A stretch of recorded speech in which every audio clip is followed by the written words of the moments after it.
ሰላም ተማሪዎች እንደምናላችሁ ጽረና ያነኝ ከሳቋማ በአዲስ አበባ ዩኒቨርሲቲ ጂኦሎጂካል ሳይንስስ ዲፓርትመንት ሌክቸረር በዛሬው ቪዲዮአችን የግሬድ 9 ባዮሎጂ ዩኒት 5 ሴክሽን 4 which is about the balanced diet የተመጣጠነው ምግቦች የምናይ ነው የሚሆነው። የቴሌግራም ቻናላችንን ጆይን፣ ዩቲዩብ ቻናላችንን ሰብስክራይብ እንዲሁም ዌብሳይታችንን ጎብኙ እያልኩኝ ወደ ትምህርታችን።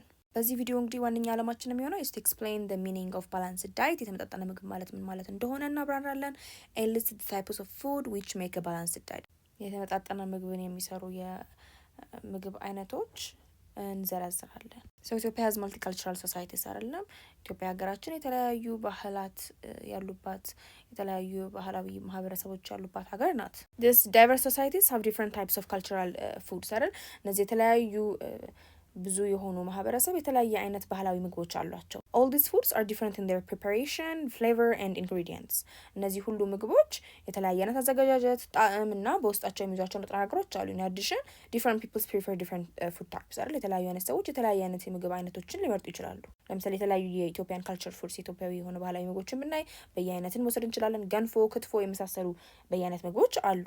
አንዳንድ ሰዎች some may prefer to feed on vegetables አትክልቶች ላይ መመገብ ሊፈልጉ ይችላሉ አንዳንድ ሰዎች። ሌሎች ደግሞ እንደ ካርቦሃይድሬትስ እና ፕሮቲንስ መመገብ ሊፈልጉ ይችላሉ። So different foods or diets may contain important composition of the above important nutrients የተለያዩ አይነት ምግቦች የተለያየ አይነት የነዚህን አስፈላጊ የምንላቸው ንጥረ ነገሮች ንጥረ ምግቦች ሊይዙ ይችላሉ።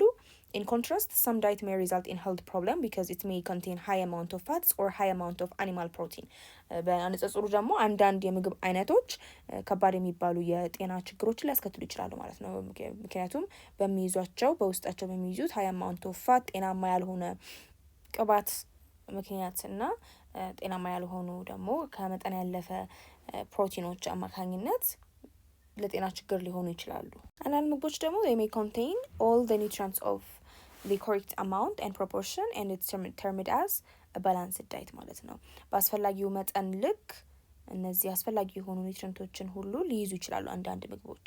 So በአጠቃላይ a balanced diet must contain enough proportion of carbohydrates and fats to meet our energy requirement.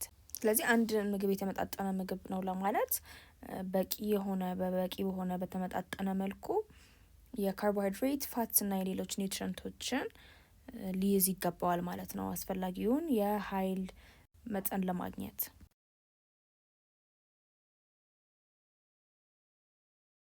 በተጨማሪም it should also contain enough protein of the right kind of to provide the amino acids አስፈላጊውን የሆነ በቂ የሆነ ፕሮቲንም ሊይዝ ይገባዋል አንድ ምግብ አስፈላጊ የሆኑትን አሚኖ አሲድሶችን ለማግኘት ማለት ነው። So that they could make new cells አዳዲስ ህዋሳት መስራት እንዲችልና አዳዲስ ደግሞ produce tissue growth ማለት ነው ህብረ ህዋስም ማደግ እንዲችል አስፈላጊውን ፕሮቲንስ ሊኖራቸው ይገባሉ ማለት ነው የምንመገባቸው ምግቦች። The diet must also contain vitamins and mineral salts, plant fibers, water for normal functioning of the body ማለት ነው። ስለዚህ በተጨማሪም ሌሎችን እንደ ቪታሚንስ፣ ሚነራልስ፣ ሳልትስ፣ ፕላንት ፋይበር እና ዋተር የመሳሰሉትንም ኒውትሪንትስ ሊኖረው ይገባል ማለት ነው የምንመገባቸው ምግቦች። የዚህን ጊዜ ነው የምንመገበው ምግብ የተመጣጠነ ምግብ ነው ብለን ልንል የምንችለው ሰውነታችንን በአግባቡ ፋንክሽን ማድረግ መስራት የሚችለው። So therefore a balanced diet gives us all the essential substances that we need in the right quantities. የተመጣጠነ ምግቦች የምንላቸው ሁሉንም አስፈላጊ የምንላቸውን ኒውትሪንትስ ንጥረ ነገሮች የያዙትን ነው ማለት ነው። እንደ ፋትስ፣ ፕሮቲንስ፣ ዋተር፣ ሚነራል፣ ካርቦሃይድሬት and ቪታሚን የመሳሰሉ ንጥረ ነገሮችን በአስፈላጊው መጠን የሚይዙትን ምግቦች ነው ማለት ነው this balanced diet የምንለው የተመጣጠኑ ምግቦች የምንላቸው። ስለዚህ በአጠቃላይ ቁልፍ ቃላቶችን ብናይ ዳይት ብለናል the food that you eat ነው የምንበላው ምግብ ነው ዳይት የምንለው። balanced diet ደግሞ የምንለው the diet that contains all the nutrients in the correct amount and proportion በተመጣጠነ መልኩ የተለያዩ ኒውትሪንቶችን የያዘውን ምግብ ነው ባላንስድ የተመጣጠነ ምግብ የምንለው። ዲፊሸንሲ ዲዚዝ ደግሞ አለ። ዲፊሸንሲ ዲዚዝ ወይም የእጦት በሽታዎች ናቸው እነዚህ። These are diseases that occur when a person does not have enough amount of one particular nutrient. አንድ ራሱን የቻለ ኒውትሪንት በሰውነቱ እጥረት ሲያጋጥም አንድ ሰው የሚያጋጥመው የበሽታ አይነት ነው ማለት ነው። It's a first health problem ማለት ነው የጤና ችግር ነው ማለት ነው deficiency disease። activity 5.7 ስንሰራ ዲስከስ የምታደርጉት ነው ከጓደኞቻችሁ ጋር እና ደግሞ you share your idea with other classmates ከሌሎች የክፍል ጓደኞቻችሁ ጋርም ሀሳባችሁን ትለዋወጡበታላችሁ። ምን ይለናል? Do you think that our body needs energy when we are resting such as lying on our bed? ሰውነታችን ኃይል የሚያስፈልገው ይመስላችኋል? ለምሳሌ አርፈን በተቀመጥንበት ጊዜ ወይም ደግሞ አልጋ ላይ በተኛንበት ጊዜ ኃይል የሚያስፈልገን ይመስላችኋል? ኢፍ ዩር አንሰር ኢዝ የስ ዋይ ዱ ዊ ኒድ ፉድ ዌን ዊ አር ላይንግ ኦን አወር ቤድ ማለት ነው። አዎ ያስፈልገናል ካላችሁ ለምንድን ነው የሚያስፈልገን ብላችሁ ታስባላችሁ? አልጋ ላይ በተኛንበት ኃይል ለምን ያስፈልጋል? ሶ መልሳችን አዎ ነው አይደለም? የስ አወር ቦዲ ኒድስ ኢነርጂ ኢቨን ዌን ዊ አር ሬስቲንግ ቱ ሜንቴን ኤሴንሻል ፋንክሽንስ ማለት ነው። አርፈን በተኛንበት ጊዜ ራሱ ኃይል ያስፈልገናል። ምክንያቱም ተኝተንም ቢሆን መተንፈስ አናቆምም አይደለ? የህርት አክቲቪቲያችን የልብ ምታችን አያቆምም። ጭንቅላታችን ከማሰብ አያርፍም። ኤንድ ኦልሶ ህዋሳቶቻችን ለእኛ ባናቃቸውን ባይታወቀንም በየጊዜው ይጠገናሉ ህዋሳቶቻችን። ስለዚህ እነዚህ ሁላ ተግባሮች እንዲንቀሳቀሱ እንዲሰሩ ሰውነታችን ኃይል ይፈልጋል።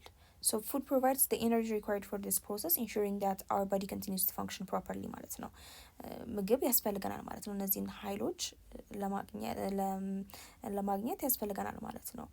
እና ይሄ እነዚህ አይነት አክቲቪቲዎች መቀጠል እንዲችሉ በዛው በተኛንበት ቦታ ላይ ሆነን ግዴታ ኃይል ያስፈልጋል። ሌላው ስለ ባላንስ ዳይት ስለተመጣጠነ ምግብ ስናወራ በምን ላይ ዲፔንደንት ነው አንድ ሰው የተመጣጠነ ምግብ አግኝቷል የሚለውን ነገር ለመመለስ ኢት ዲፔንድስ ኦን ዘ ኤጅ፣ በዛ ሰው እድሜ ላይ፣ ጾታ፣ ሴክስ እና አክቲቪቲዎች በሚሰራቸው ተግባራት እና የአኗኗር ዘይቤ ላይ ዲፔንድ ያደርጋል ማለት ነው። አንድ ሰው የተመጣጠነ ምግብ አግኝቷል ወይም አላገኘም የምንለው ነገር ማለት ነው።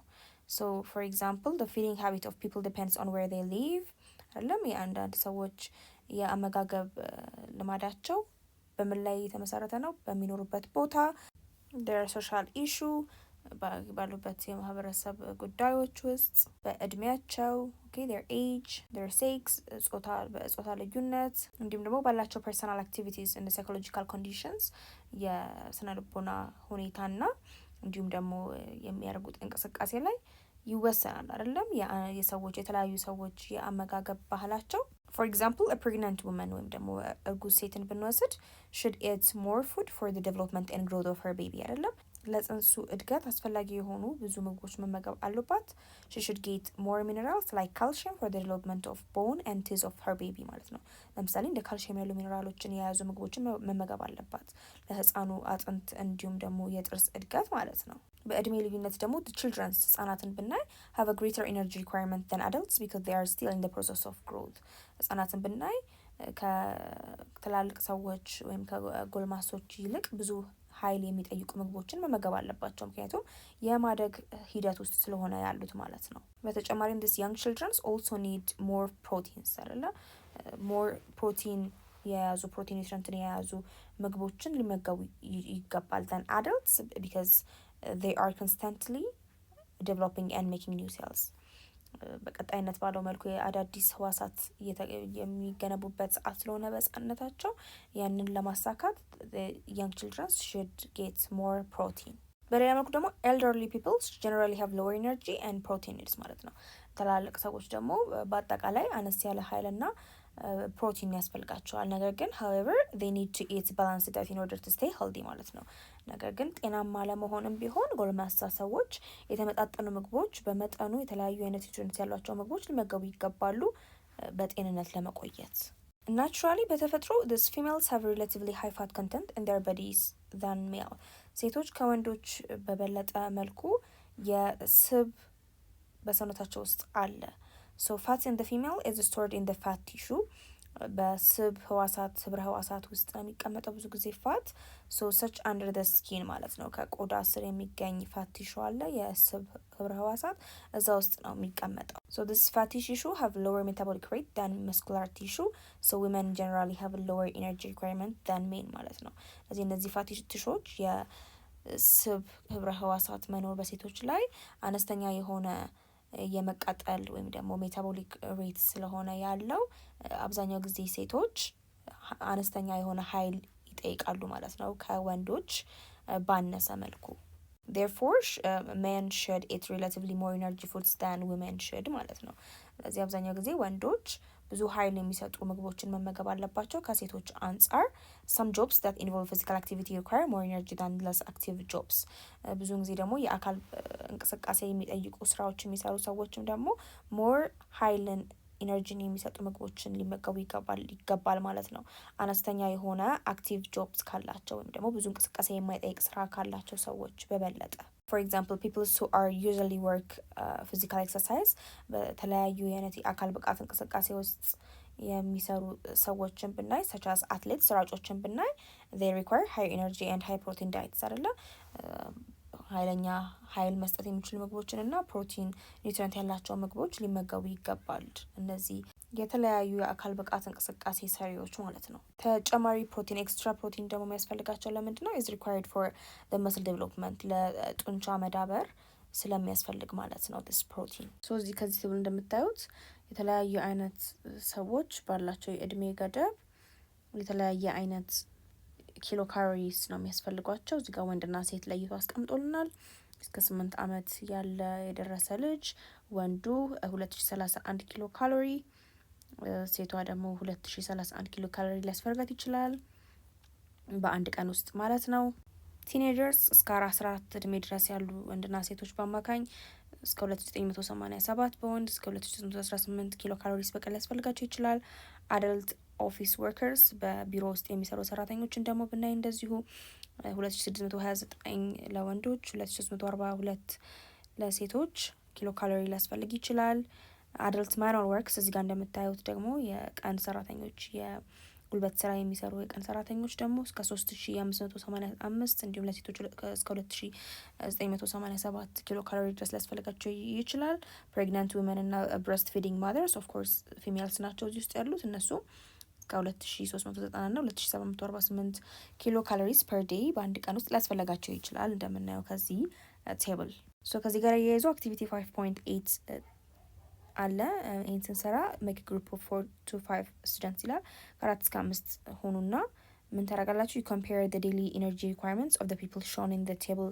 5.2 አሁን ቀደም ብለን ያየነው ቴብል ሰንጠረዥ ውስጥ ያየናቸው 5.2 ላይ ያየነው ሰንጠረዥ ታዩና ታወዳድራላችሁ then ምን ታብራራላችሁ explain what makes the differences in their energy requirement ማለት ነው ባላቸው የኢነርጂ requirement ልዩነት ለምን እንደመጣ ታብራራላችሁ so እንደምታዩት ከቴብሉ ላይ ያንዳንዱ ሰው በአልማው እድሜ የጾታ ልዩነት የሚያደርጉት እንቅስቃሴና ባላቸው የሰውነት ሁኔታ ይለያያል ብለናል የሚያስፈልጋቸው የኃይል መጠንም ሶ ለምሳሌ ችልድረንስ እና ቲኔጀርስ ካየን ህጻናትና ወጣቶች ጋር ካየን ኢነርጂ በጣም ይፈልጋሉ ከፍተኛ የሆነ ኢነርጂ ነው የሚፈልጉት እንደምናየው ከሰንጠረዡ boys requiring more during puberty በጉርምስና ጊዜ ከፍተኛ ኃይል ስለሚፈልጉ ማለት ነው አብዛኛው ጊዜ ወንዶቹ and adult men ጎልማሳ ወንዶችንም ብናይ more calories ይጠይቃሉ የሚያስፈልጋቸዋል ከሴቶች በተሻለ መልኩ ምክንያቱም በአደልት ሁድ ጊዜ በጉርምስና ጊዜ የተለያዩ የጡንቻዎች መጨመር እና የተለያዩ ኬሚካል አጸግብሮቶች የሚካሄዱት ነገሮች በመጨመራቸው ምክንያት ያስፈልጋሉ more calorie ያስፈልጋቸዋል the adult men manual workersን ካየን ወይም ደግሞ የቀን ስራ የጉልበት ስራ የሚሰሩ ሰራተኞችን ካየን more energy ይፈልጋሉ አይደለም እንደምናየው ከኦፊስ ወርከርስ ቢሮ ውስጥ ቁጭ ብለው ከሚሰሩ ሰዎች ብዙ እንቅስቃሴ ስለሚያደርጉ ፊዚካል ዲማንድ ስላለባቸው more energy ያስፈልጋቸዋል ከቴብሉ እንደምትረዱት and this pregnant and breastfeeding womenም እንደዚህ እርጉዝ የሆነችና ደግሞ ጡት የምታጠባም ሴት እንደዚሁ ኤክስትራ ኢነርጂ ያስፈልጋታል ተጨማሪ ኃይል ያስፈልጋታል ለጽንሷ እድገት እንዲሁም ደግሞ ለምታጠባው የወተት አመራረት መመረት ማለት ነው እዚህ በዚህ መልኩ ልናወዳድር እንችላለን ማለት ነው ቴብሉ ላይ የምናያቸውን ልዩነቶች የዛሬው ቪዲዮአችን ይህን ይመስል ነበረ በቀጣይ ቪዲዮ ደግሞ 5.5 deficiency diseases ወይም በተለያዩ የኒውትሪየንቶች እጦት ምክንያት ስለሚከሰቱ በሽታዎች እናያለን የሷቀማ ቴሌግራም ቻናላችንን ጆይን ዩቲዩብ ቻናላችንን ሰብስክራይብ እንዲሁ ስታችንን ጎብኙ ጥያቄዎች አስተያየቶች ካላችሁ እዛ ላይ ጻፉልን በቀጣይ ቪዲዮ እስከምንገናኝ ድረስ ሰላም ቆዩኝ